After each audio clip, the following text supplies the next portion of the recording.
Hey, you guys. Scott Horton here to remind you that it's fund drive time at the Institute right now. We only do this twice a year, but it's got to be done. And I'm proud to do it, too. We've got an incredible crew of the best writers, authors, and podcasters in the libertarian movement. From Jim Bovard, Lori Calhoun, Tom Woods, and Ted Carpenter, to Keith Knight, Kyle Anzalone, Hunter Durensis, Connor Freeman, and all the rest of the guys. It's the best team around. We've published 3 books this year.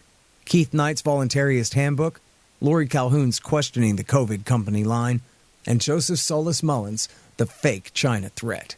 And here any day now, we will be publishing Thomas E. Wood's Diary of a Psychosis, Jim Bovard's Last Rites, and Keith Knight's latest, Domestic Imperialism.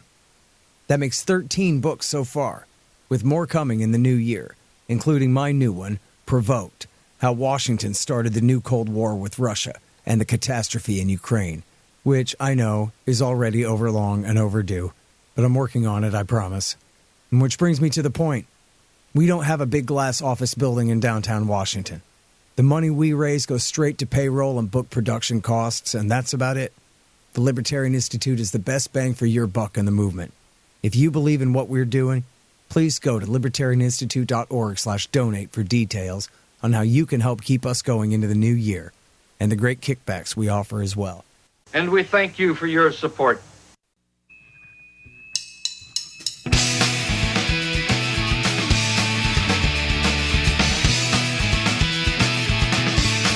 All right, y'all, welcome to the Scott Horton Show. I'm the director of the Libertarian Institute, editorial director of antiwar.com, author of the book Fool's Errand, Time to End the War in Afghanistan, and the brand new Enough Already, Time to End the War on Terrorism. And I've recorded more than 5,500 interviews since 2003, almost all on foreign policy, and all available for you at scotthorton.org. You can sign up for the podcast feed there, and the full interview archive is also available at youtube.com/Scott Horton Show.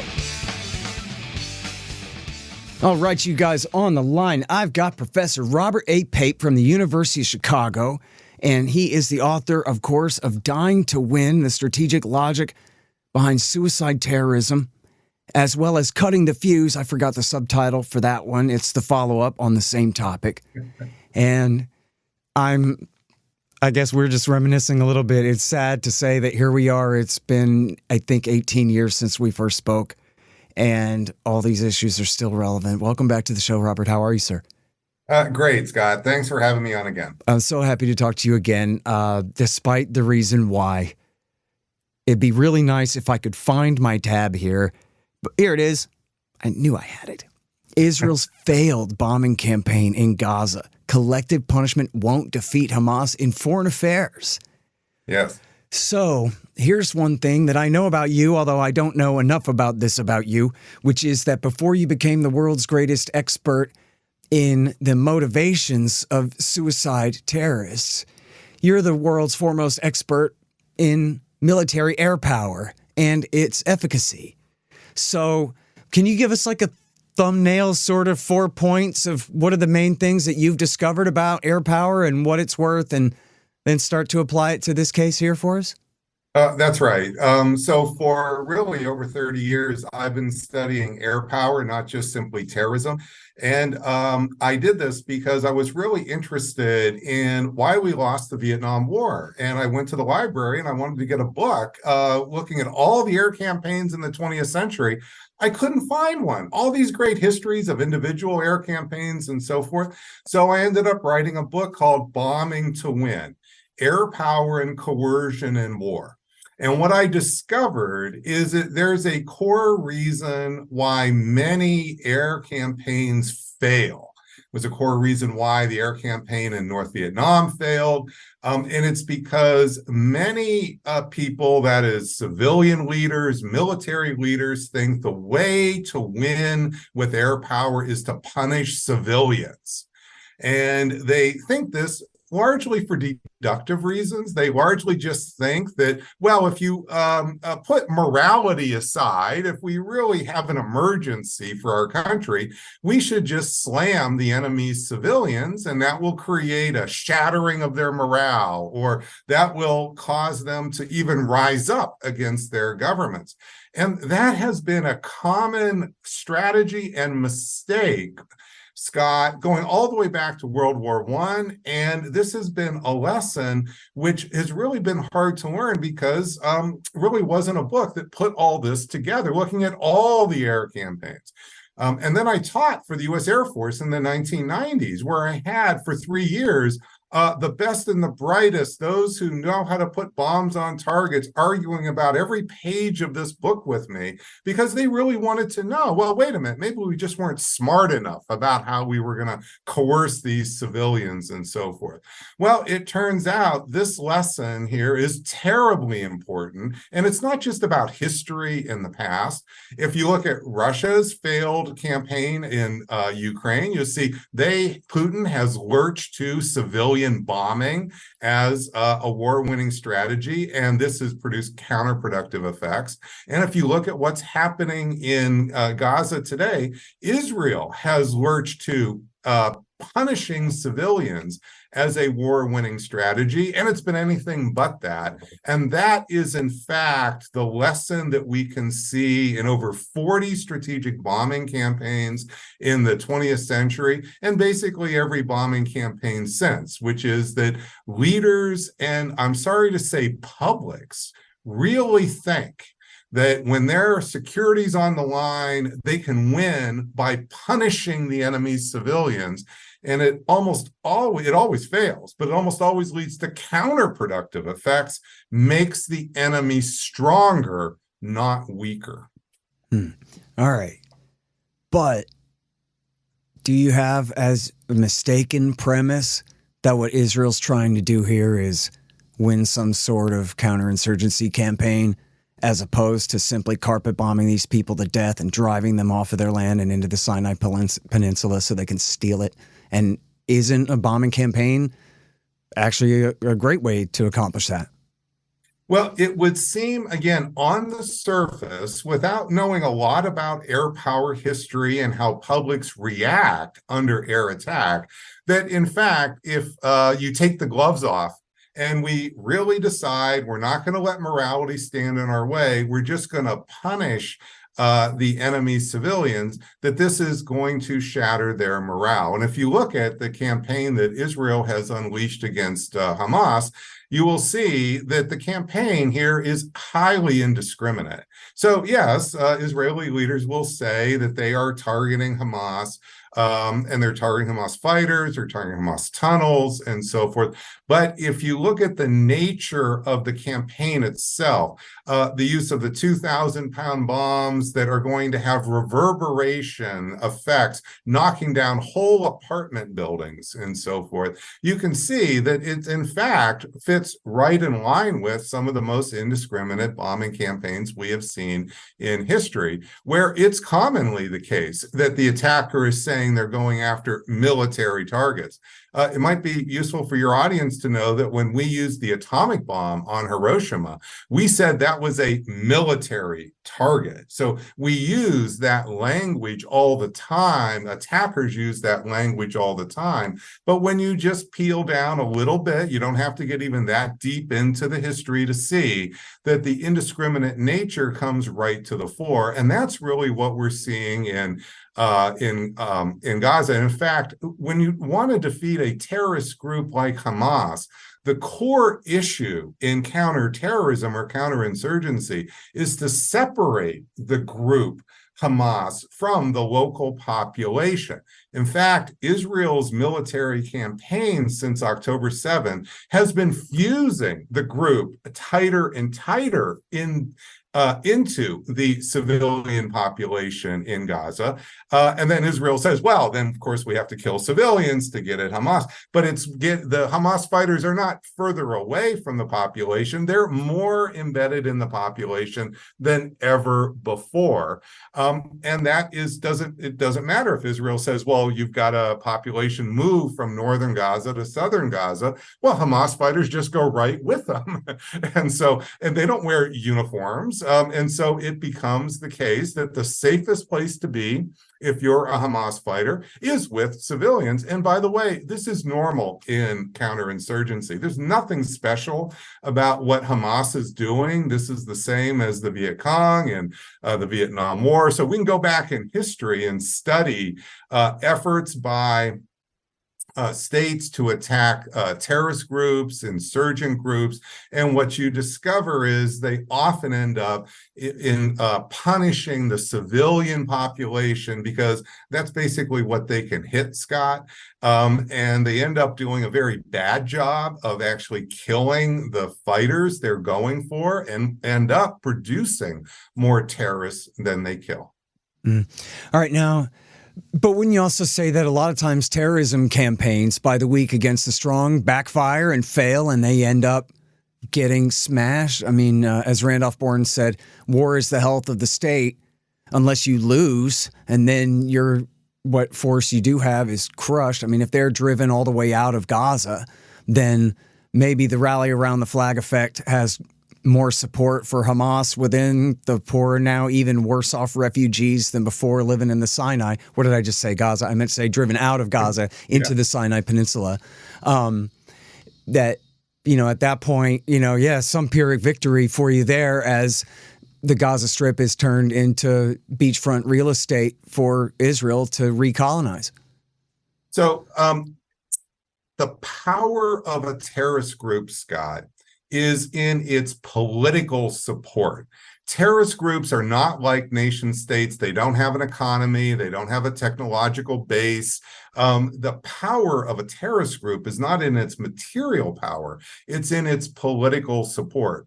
And so what terrorist groups often do is a provocation strategy, a bait and bleed strategy to create an overreaction, that is, attack a democracy to produce an overreaction by the democracy so that the attack by the democracy helps it gain political support.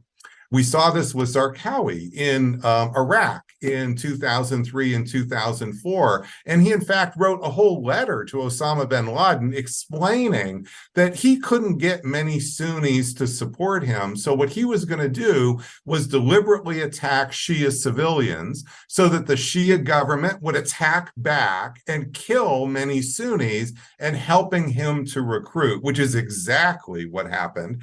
Hamas's provocation strategy on October 7th is another example of a bait and bleed. In fact, we have at my center, the Chicago Project on Security and Threats. I now have an Arabic language propaganda team, and there are propaganda videos by Hamas on Telegram explaining exactly this goal in their strategy on October 7th. They were waiting. They wanted the lash back because the fact is this is helping Hamas gain support. And what do I mean by gaining support? Number one, before October 7th, look at the Abraham Accords. Israel was on the verge of normalizing relations with Egypt, with Saudi Arabia, with the UAE. This would have been to the great detriment of political support for Hamas. Great benefit to Israel's political support. What happened after October 7th and then Israel's invasion of Gaza is that's off the table. The second thing is we now have opinion poll data in the among Palestinians, and we can see support for Hamas and Hamas leaders is surging. It's surging in Gaza and also in the West Bank. And in fact, the alternatives to Hamas, say the Palestinian Authority, Mahmoud Abbas, are collapsing to basically the margin of error in the polls. So what we are seeing in the last 3 months is not Hamas losing power. What we're seeing is Hamas gaining power. And if Israel goes even further and cleanses 2 million Palestinians out of Gaza, first of all, this would take months and be fiercely resisted here. Right now, 20,000 Palestinians are dead. Think of an ethnic cleansing campaign here that goes on for months. You could have 100,000 Palestinians dead.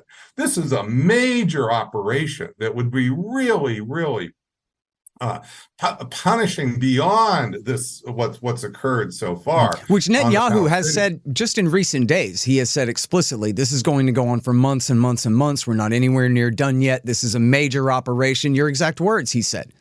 Yes, and in fact, to put this in historical context, back to the air power context. So right now, the fact is that the Israelis have killed 20,000 Palestinian civilians. That's 1% of the Palestinian population in Gaza. 70% of those are women and children, by the way. That puts it already in the top 25% of all civilian punishment campaigns in history. If it goes further and it were to ethnically cleanse, Scott, those numbers could easily not just double, but triple, quadruple, and you would be possibly the most intense and heaviest civilian punishment campaign, short of atomic bombing, in history. So this is because, and the reason is this is such a small population of 2 million in Gaza. So these numbers are just horrendous and horrific here. And what that is going to do is that will cause the amount of international support Israel's lost right now will seem like nothing compared to what Israel would likely face here several months from now after an ethnic cleansing campaign.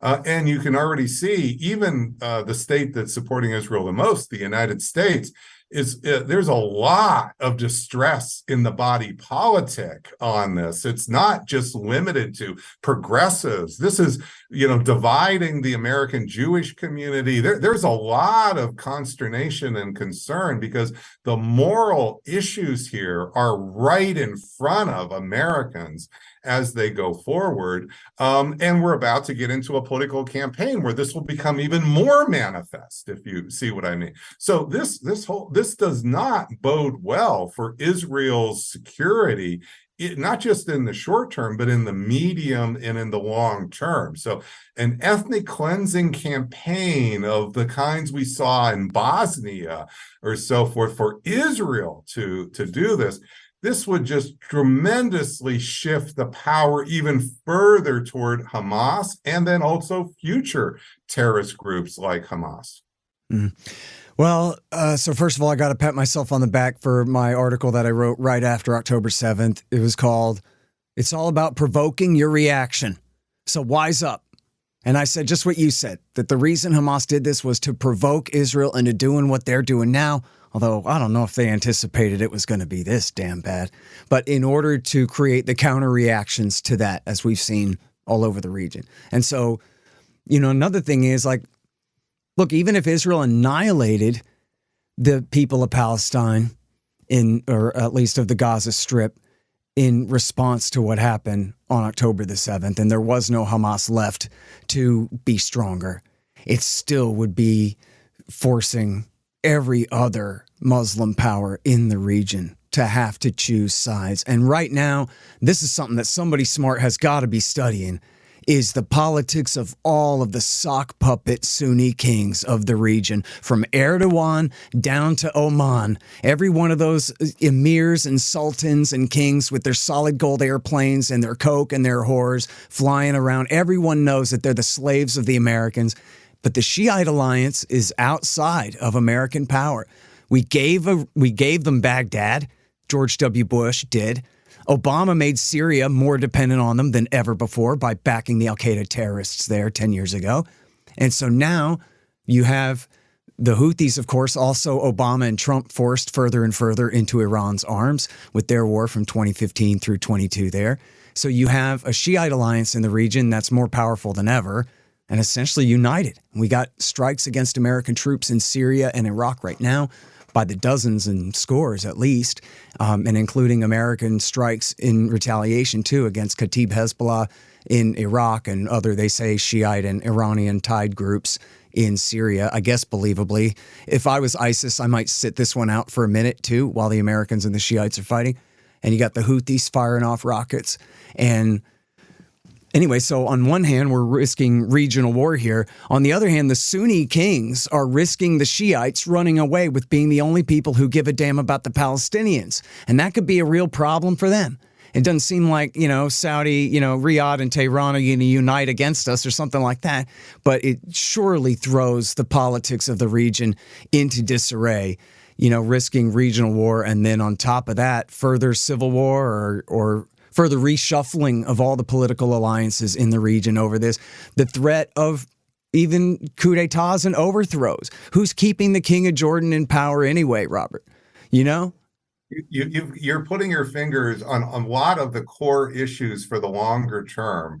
Before October 7, if you looked at the regional environment for Israel, you could actually paint quite a positive picture for Israel, because it wasn't just the Abraham Accords. You had the Sunni Shia split, as you're talking about, and basically you had the beginnings of a possible counterbalancing coalition, including Israel and Arab governments against Iran, which would have been to Israel's security advantage. Now what's happening as a result of Israel's brutal campaign inside of Gaza, that, as you say, looks like could go on for another 3, 6, 9 months here and even become worse, is you're seeing all of that go away. You're seeing, in fact, a counterbalancing against Israel emerging across the region. And this is not to Israel's benefit, not just in terms of like the game of risk or numbers of states, but it's important to remember that there are only 7 million Jews in Israel itself. Israel has 5 million Palestinians, and there's another 2 million who are Arab Israelis that are 80% Palestinian extraction. And then Israel is then surrounded beyond that with another 300 million Muslims, virtually none of whom are Jews here. That is going from Iran to Iraq to Turkey to Egypt. And so you end up with a situation where a true counterbalancing coalition where Israel unifies all of that against itself. This is not good for Israel's security in the long run. So Israel's position has been publicly that, well, they were attacked, therefore they have the right to defend themselves. But what's happening is Israel is self-encircling itself. And that is going to work to its detriment, because it's simply not a powerful enough state to stand up to 400 million Muslims and multiple governments unified against it. So this is really the part that's being left out of the conversation, is that the security and strategic issues here are central. It is a humanitarian disaster of the first order, to be sure. But in this case, it's a disaster that is working against the security interest of the state perpetrating the disaster. Yeah. Hey, y'all, I got a new coffee sponsor, Mundos Artisan Coffee at mundosartisancoffee.com.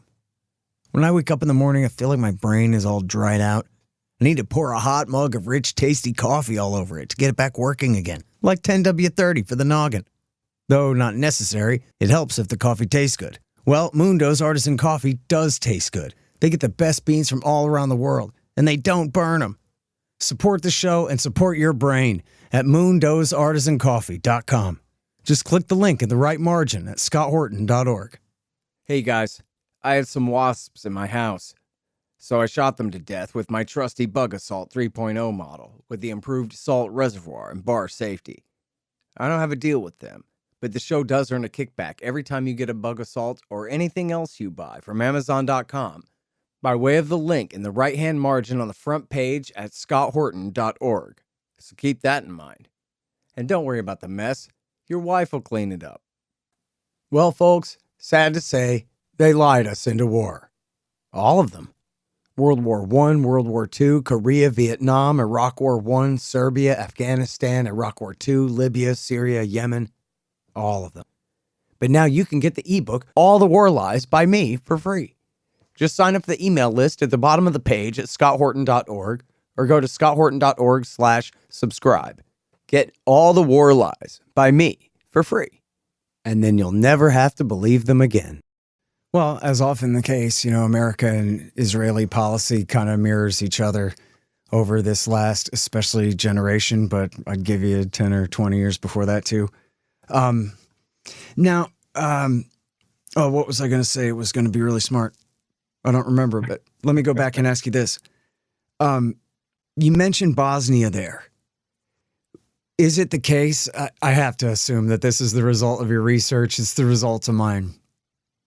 Based on Bosnia and Kosovo, especially the Democrats, have told themselves that you can just win with air power at 30,000 feet, like they tried to do with their drone wars in Pakistan and in Yemen. And when the actual history of the war in Bosnia is that the Americans gave in on all their demands and sold their Muslim friends down the river at Dayton in order to end the war. And at Kosovo, they dropped all of the most objectionable stipulations in the Rambouillet fake peace accord in order to, and essentially gave in to Milosevic after their 72 days of bombing. Achieved absolutely nothing. But they're liars, these Democrats. So they lie to each other and they lie to us and they lie to everyone and they say, look, Wesley Clark and a few fighter bombers can do the trick. So whatever examples you have from Vietnam, Mr. Pape, Dr. Pape, you're just not looking at at our great examples from the 1990s. We just need to get Bill Clinton back in there, man. He knows what to do. So I call this, I have a name for this, Scott. I call it the smart bomb trap. So when I lecture, someday I'll publish this, but I give lectures at the University of Chicago in my classes, and one of them is the smart bomb trap. And what you see is that it is extremely seductive. Precision-guided weapons, they give you the allure of omnipotence and power, and we have also sensors, and we have a lot of support systems behind it. And we also, of course, have tremendous PowerPoint presentations that we can give based on this that looks really impressive in the opening days. And by the way, I strongly suspect Putin fell for the smart bomb trap as well when he started the war in Ukraine. So I don't think this is only an American Western phenomenon, but I do think that the seductiveness of precision weapons creates this allure of omnipotence and power. And what it can do is it can seductively create this idea of false optimism and how easy this victory is going to be. And then, as you're pointing out, you described 72 days of bombing. We can have other campaigns and describe this as well. What you discover is the weakness. You're in the trap. Now you're trapped. You can't easily just disengage. So now you're trapped. You're inside. So you're working and you're trying to come up with all these alternative ways, which are often whittling against your interests here that you went to war for in the first place. That's effectively what you were saying, Scott. And that is the real danger of the problem of too much power. You see, we often, as realists, say, I am a realist, but I'm a realist who has a healthy humility for having too much power, not just too little. When we have too much power, we can have that air of omnipotence and that hubris to think that, oh, it's going to be the cakewalk. And how often in our lives, Scott, you and I are old enough to go through many of these, where it's been, the Clinton administration with Kosovo, or George W. Bush in the opening days of shock and awe, where we're going to have these cakewalks. And then it turns out to be, we're really in the quagmire and we're in the mud. Well, Israel is now going through this itself. We've made these mistakes. The difference between us and Israel is we were the world's sole superpower. We were incredibly powerful and still are quite powerful compared to Israel. Israel's very powerful compared to other states in the region, one-on-one. Israel is not so powerful if they're all coalesced against Israel. That's a different story. You see, in 2003, America was so powerful, we could even stand up when Germany and France distanced and didn't want to support our war in Iraq. We could, that was okay. We could do that. It was a mistake what we did, but we could get away with the mistake.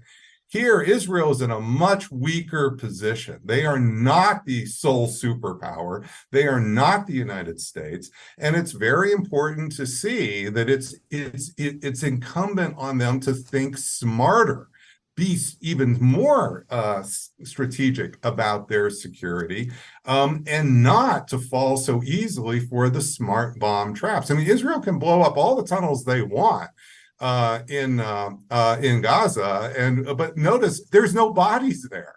We're just watching the videos today on CNN of the big new, tunnel that Israel found, but there's no bodies there. Hamas's power is not in a tunnel. Hamas's power is people power.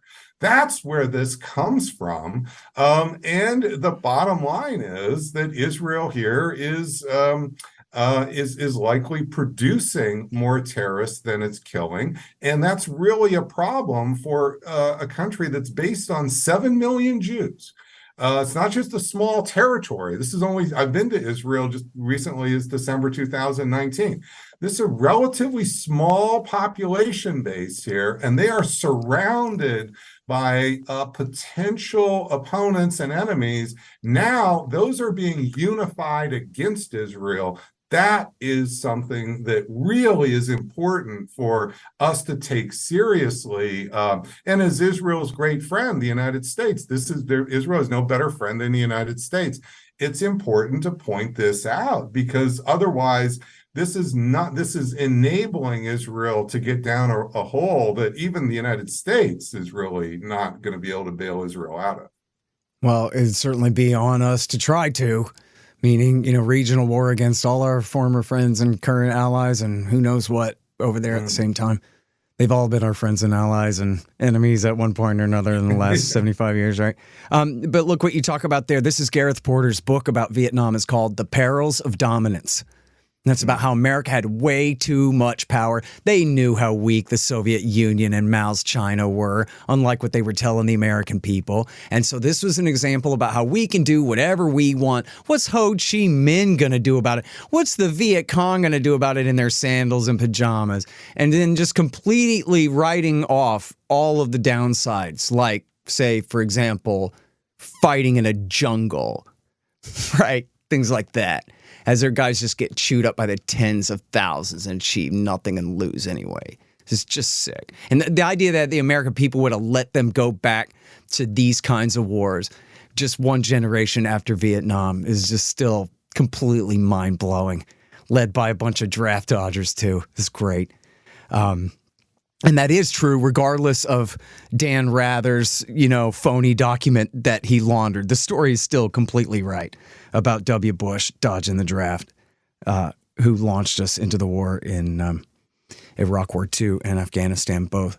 But I wanted to bring this up because I think this goes possibly to Netanyahu's mindset here, because you're talking about, I brought it up, the risk of regional realignment here and the danger to Israel from that.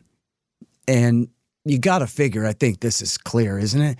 That I'm not talking about all Israelis, but the right-wing nationalist factions, religious and otherwise, that control the Israeli state, they want the West Bank. That's Judea and Samaria and all of Jerusalem, the undivided capital. They don't even really care that much about Gaza. Gaza doesn't have I don't know exactly, but not nearly as much of a religious mandate anyway. That's just prime real estate on the beach. That's just nice. If we can kill those people and steal their property, then it's land rustling time. What they really want is to cleanse the West Bank. So the question here is, and also what they really want is to be rid of all those Palestinians they kidnapped when they stole the West Bank back in 1967 that they don't know what to do with, right? And a friend of mine had sent me this article. It's very important. It's from the Jerusalem Post from 2004. You may already know of this. It's an interview with geographer slash demographer Arnon Sofer. And he worked for Ariel Sharon. And he is credited as being the brainchild of the disengagement strategy. Now, this is 2 years before the election of 2006, 3 years before the coup d'etat that failed, that led to Hamas having total power in the Gaza Strip, such as it is, as the strongest gang in the Israeli prison over there. And what he's saying is there's just too many damn Palestinians and they're having too many babies. And no, we're all enemies. This is a Likud guy talking, essentially aligned with them. He's saying, yes, we're enemies of the Oslo process. We do not want to give them an independent Palestinian state because that includes treating them as equals and negotiating with them and this kind of thing. And we don't want to set that precedent. We just want to have our way with them, but we want rid of them. And so one of the things that we have to do is separate from them. And he's not saying give up the West Bank, but he's saying give up the Gaza Strip because essentially they just don't want to have to, quote unquote, disengage. They don't want to have to count these people toward the numbers of the population, right? They're stuck with a 3/5 compromise type problem, which everybody always misquotes that, like they were saying black slaves were 3/5 of a man each. That's not what it was. It was we're going to count 3/5 of them rather than 5 out of 5 of them toward representation in Congress, right? You got all these, This is the problem that Israel has with the Palestinians. You can disenfranchise a minority, I guess, if you promise them a two-state solution that never comes for 30 years, fine. But when they are the substantial and outright majority of the country, it becomes completely untenable. And what he says here is we're going to have to withdraw from Gaza, surround the thing with a fence, and then he says, kill and kill and kill. This will be our policy, what they later called mowing the grass. And this is, again, before Hamas's takeover, years before the takeover. This is 1 year before, this is in fact right after a vote when Netanyahu helped obstruct the disengagement policy before Sharon eventually got his way in 2005. That's the occasion of the interview here. And this guy's denouncing Netanyahu and the other Likudniks for being ignorant and not understanding how important it is for them to do this. And so that's really what they're up against here is really they're stuck with this population and especially millions. I think he said it was, is it 5 million live on the West Bank? It's 5 million on 3 on the West Bank. 3 on the West Bank. 2 in Gaza. So right. It's 5 million. And think about the alternatives here as you're laying them out. So you're pointing out a railroad to the east, right? You build a railroad and a bridge across the Jordan River and you put them all on boxcars, right? That's the plan. And many of those 5 million are not going to want to go. And it's important to also note another number, which is fighting age males among those 5 million are at a minimum 500,000. So we talk about Hamas fighters being 30,000, and some people say, wow, that seems like a big number. But wait a minute, there's a lot more mobilization potential among those 5 million than Hamas has currently mobilized. So this is not Hamas. Before October 7th, Hamas was probably plateauing, probably near a peak, and in fact, likely going to face a declining future with the Abraham Accords, et cetera. Now it's the opposite. And you're also quite right to point out, or I think you're hinting at, that if you were to try to ethnically cleanse Gaza very quickly, the Israelis who support that would realize that's only half a loaf. They really want to cleanse the West Bank even more. Might as well go for it now. I think what you're pointing out is that's probably going to be that you start down this road, in for a dime, you'll be in for a dollar. But this is going to be an enormous escalation here of this. And that's just the escalation in Gaza and the West Bank now coming into play. And that we were earlier talking about, northern Israel. We were talking about things wider in the region. So what you are describing here is a strategic disaster of the first order. That would be really, this is part of the concern I have about why I don't think Israel can really pull this off. It's not the moral issues alone, it's the strategic combined with the moral that point out that this is just beyond, I think, what Israel can really. So you may go down this road, but with the price that Israel will pay for even trying this, I think that this is just going to be a non-starter. It's gonna weaken. People worry, well, could Israel really go out of existence? I mean, in my lifetime, I never thought Israel could ever go out of existence. I just didn't think that was possible. But if we start coming up with these, extreme plans of ethnically cleansing 5 million Palestinians. I mean, my goodness, that opens up that's a game changer of the first order. And I can't say for sure that Israel would, of course, but now we're in that conversation. You see what I mean? We've changed the conversation to a level that is like well beyond anything and that's why these plans here, Israel needs to shelve these plans, and the two-state solution, of course, there are many in Israel that this will not be desired, Netanyahu probably among them, but what really are the realistic possibilities for a viable Israeli state 20, 30 years from now? Yeah. What's the real possibility here? Well, and you know what? I mean, to be quite clear about this, there's got to be a dozen or two major statements by major government officials and former government officials, but very close ones, if you think of Rumsfeld's generals kind of a thing, with some of these trial balloons, where they are talking about cleansing the Gaza Strip. There have not been a bunch of trial balloons that I have seen about taking this all to the West Bank and removing the people of the West Bank, not now. And previously, I have always believed that they would probably have to wait until America gets into a war with China or something like that, and just the whole world is looking east, and then quick build a railroad and try to, carry out some crazy new forced march. But, the Trail of Tears was only 40,000 people, and the Nakba was 750,000, and they were just completely unarmed and helpless. And I mean, quite frankly, the Palestinians of the West Bank are pretty damn disarmed themselves. You talk about the 500,000 fighting age males. I don't think they have 500,000 AK-47s or RPGs. Maybe in no, but they would have many, many hundreds, if not thousands, of suicide bombers. So it is quite true that the idea that you would end up with a true army coming out of the West Bank is a non-starter. But one of the thing, what we have seen with really intense occupations over time is not on day one, but 6 months, 9 months later, we start to see the rise of suicide attacks.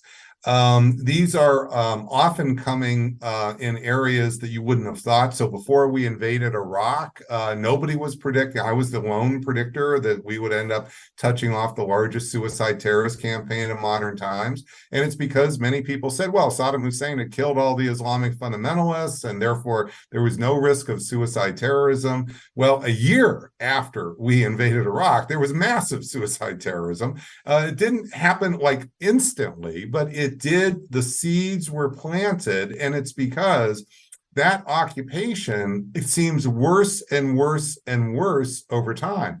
And for folks on the West Bank here watching what's happening to Gaza, are they really going to count on the benign intentions of the Israelis not to do this to them down the road? So why would they be waiting, if you see what I mean?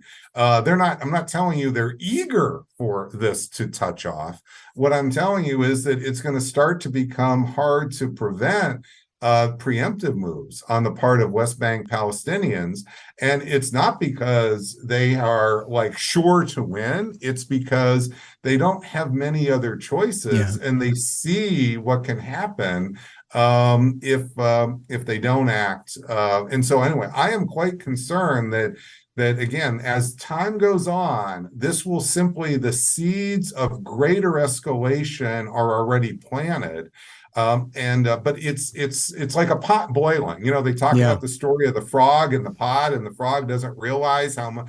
This is a boiling pot, and Israel is that frog. And so I think it's just a very, very dangerous game for 7 million Jews to really be taking on this kind of a coalition where more and more, and it's millions Arabs who are organizing now against them. Yeah. This is just not a good plan where your solution is you're just going to keep lopping off heads. Yeah. This is what a lot of powerful states thought in the past, and they ended up self-encircling, and they couldn't get out of the hole they dug themselves. Hey, y'all, Scott here. Let me tell you about Roberts & Roberts Brokerage, Inc. Who knew? Artificial bank credit expansion leads to price inflation and terribly distorted markets. If you've got any savings left at all, you need to protect them. You need to put some, at least, into precious metals. Well, Roberts & Roberts can set you up with the best deals on silver, gold, platinum, and palladium, and they've been doing this since 1977. Hey, if you just need some sound advice about sound money, they're there for you, too. Call Tim Fry and the guys at 800-874-9760. That's 800-874-9760. Or check them out at rrbi.co. That's rrbi.co. You'll be glad you did. Hey, y'all, you should sign up for my Substack. It's scotthortonshow.substack.com. And if you do that, you'll get the interviews a day before everybody else. But not only that, they'll be free of commercials. How do you like that? Pretty good, huh? scotthortonshow.substack.com. Hey, y'all, libertasbella.com is where you get Scott Horton Show and Libertarian Institute shirts, sweatshirts, mugs, and stickers and things, including the great Top Lobsters designs as well. See, that way it says on your shirt why you're so smart. Libertas Bella, from the same great folks who bring you ammo.com for all your ammunition needs, too. That's libertasbella.com. You know what, though? So rewind one step, because I was the one going off on the slippery slope argument about cleansing the rest of the West Bank and all that. Go back to the current situation. Mm-hmm. If they finish cleansing the Gaza Strip and they force all those people into the Sinai Peninsula, or they just, through fait accompli, force them into Egypt or elsewhere in the world, as they keep saying, forcing the rest of the world to absorb them. That was Netanyahu's words 2 days ago.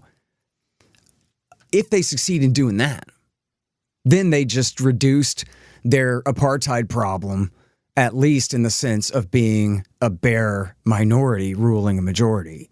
Now they've gotten rid of 2 million of the 5 million. Never mind, nobody counts the refugees living in Lebanon and in Jordan anymore. But you say you got 3 million Palestinian Muslims and Christians on the West Bank, and that includes, I guess, East Jerusalem.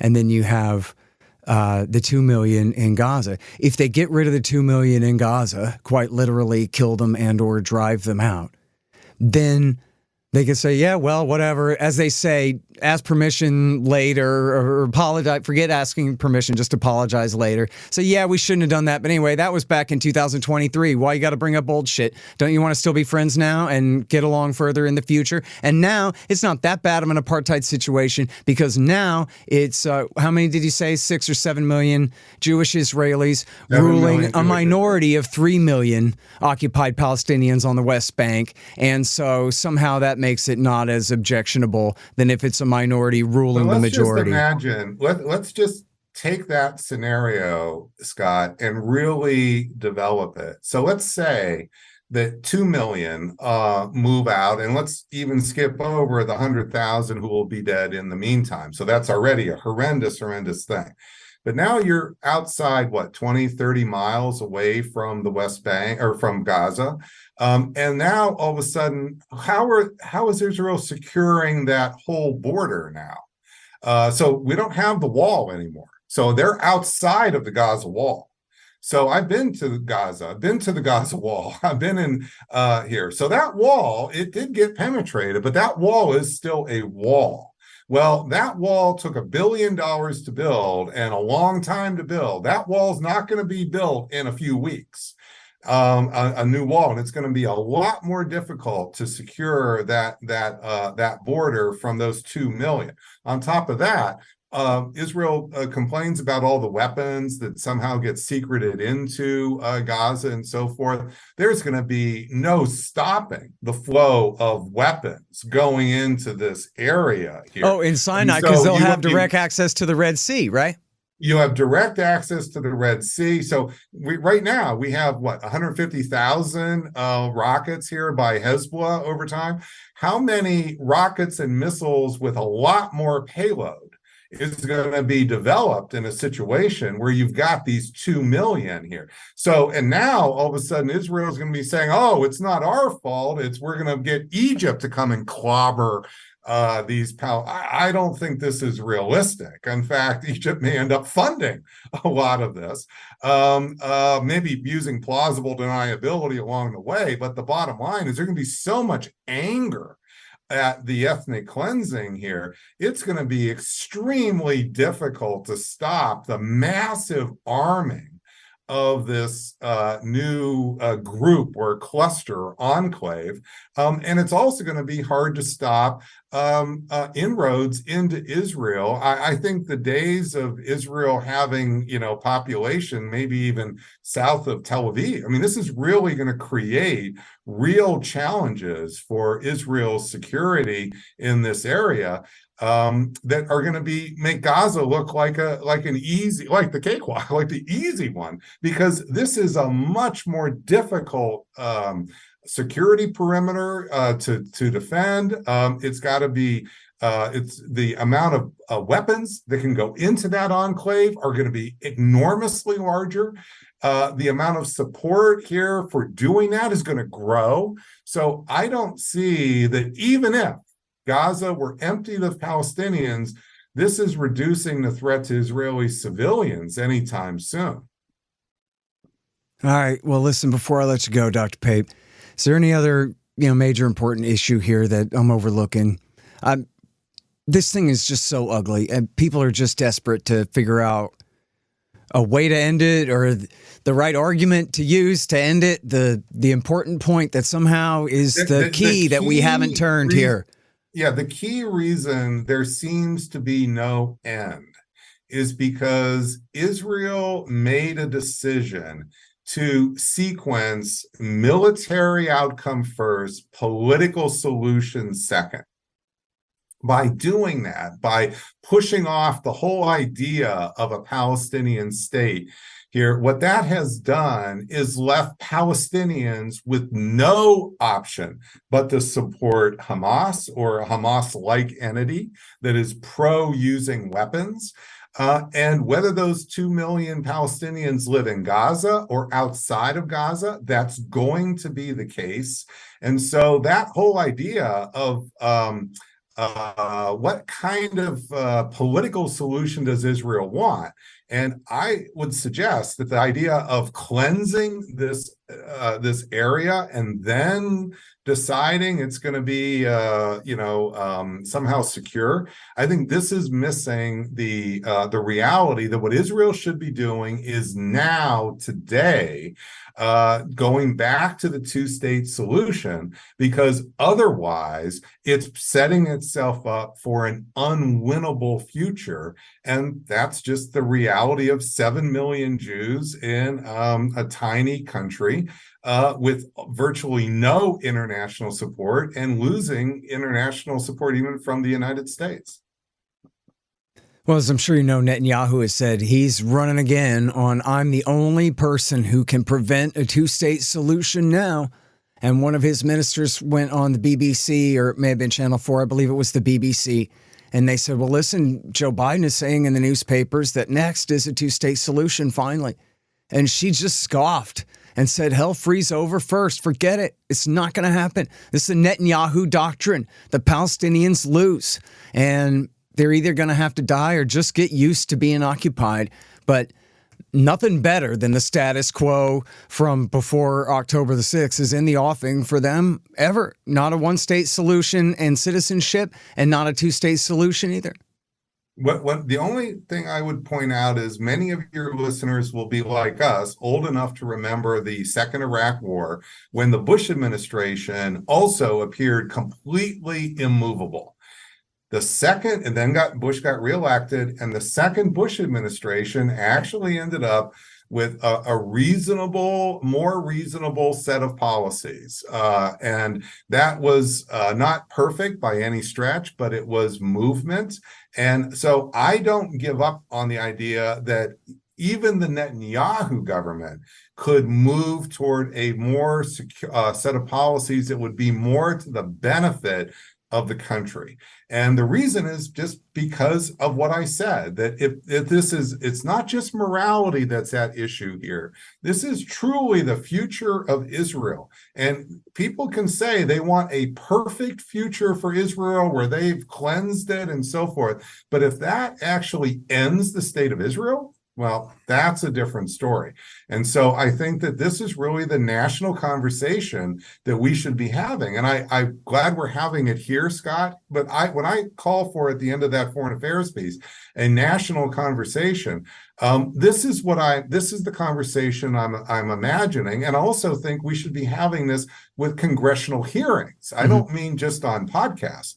I think that the national conversation we should be having, and I think that the listeners, what they say, what can I do? What they can do is they can call their representatives and call for congressional hearings about the genuine alternatives to this really disastrous security policy that has occurred. And that's having it on Capitol Hill in the U.S. Congress. Now we're having a conversation in a place that's really going to matter here. Now, I think podcasts actually do matter, but I think the next step here is a national conversation that gets beyond the podcast world and that actually gets into the U.S. Congress. And there are, a number of leaders that I have talked to who are interested in such thing. I think if the public showed they were interested in this would be pretty important. Our leaders do care about what their constituents think. And so if in fact the podcast world can move toward calls for serious hearings where real alternatives are being discussed and the downsides of the current situation are being discussed in the halls of the most important halls we have in America, I think this would really be to America's advantage and also to ultimately Israel's advantage. Mm-hmm.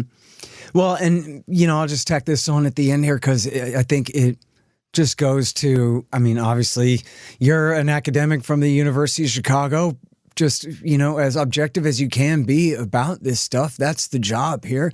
But if anyone felt like they needed to cover their right flank, how about Ehud Olmert, the previous prime minister, who was Ariel Sharon's protege when Sharon split off and formed Kadima and then was Sharon's handpicked successor. So this is not a man of the left at all, never Labor Party guy at all. He's a man of the right, just like Netanyahu.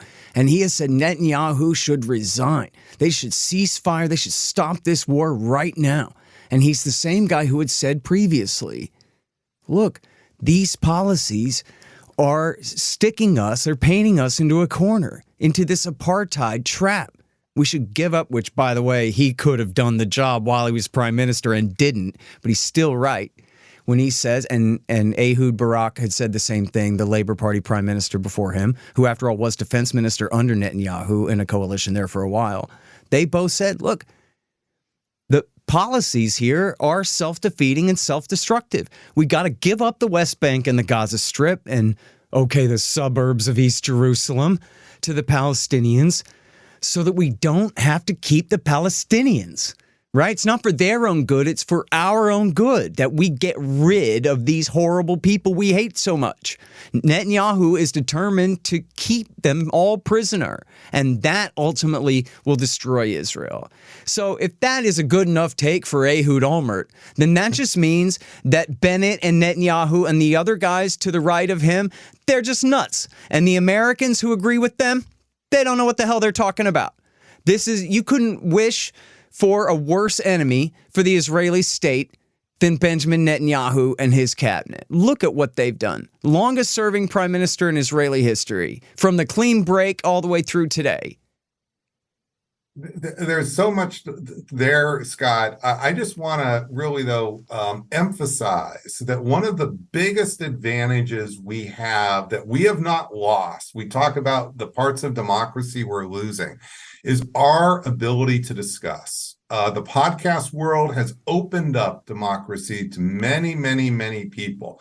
However, we need to still go further, because having these conversations morph into the halls of Congress creates a lot of power to that conversation, both domestically in the United States and also internationally. And I really think that this is an issue where Israel has been so crucial. There's been such a special relationship between the United States and Israel. Whatever you think about it, for the plus or the minus, it's just been the case that this really warrants that level of national conversation. And if it doesn't happen, then really what we're doing is we're just gonna let things morph, and it's just gonna evolve on its own. And there's some possibility it will improve, but there's a lot of risk that things are going to go down an even more negative path. And so I do think that this is what democracy still has the possibility of having some moderate self-correction, some moderate. I don't want to overstate this, because obviously there's challenges in our democracy. But at the same time, this is an issue where I think we really would benefit by having this, and we can let all sides come in. And in fact, having a real discussion like we just had here, the first discussion I think I've seen about what would be the consequences of ethnically cleansing Gaza. What would that really be? What would they look like? Well, if that was happening on the halls of Congress, this would be a very different set of consequences here, because suddenly now that reality being discussed, I think, would be extremely clarifying as we go forward. I mean, is this really the world that we want to embrace here? But I think that this is the way to do this is, as I said, morphing this from the podcast world to the halls of Congress. All right. Thank you so much, Dr. Robert A. Pape, professor of political science, right? Yes. Professor of political science at the University of Chicago, author of Bombing to Win, Dying to Win, Cutting the Fuse, and this important piece in Foreign Affairs right now: Israel's failed bombing campaign in Gaza. Collective punishment won't defeat Hamas. Thanks so much for your time. Really appreciate it. Thank you, Scott. Thank you very much for having me. The Scott Horton Show, Anti-War Radio, can be heard on KPFK 90.7 FM in LA, APSradio.com, antiwar.com, scotthorton.org, and libertarianinstitute.org.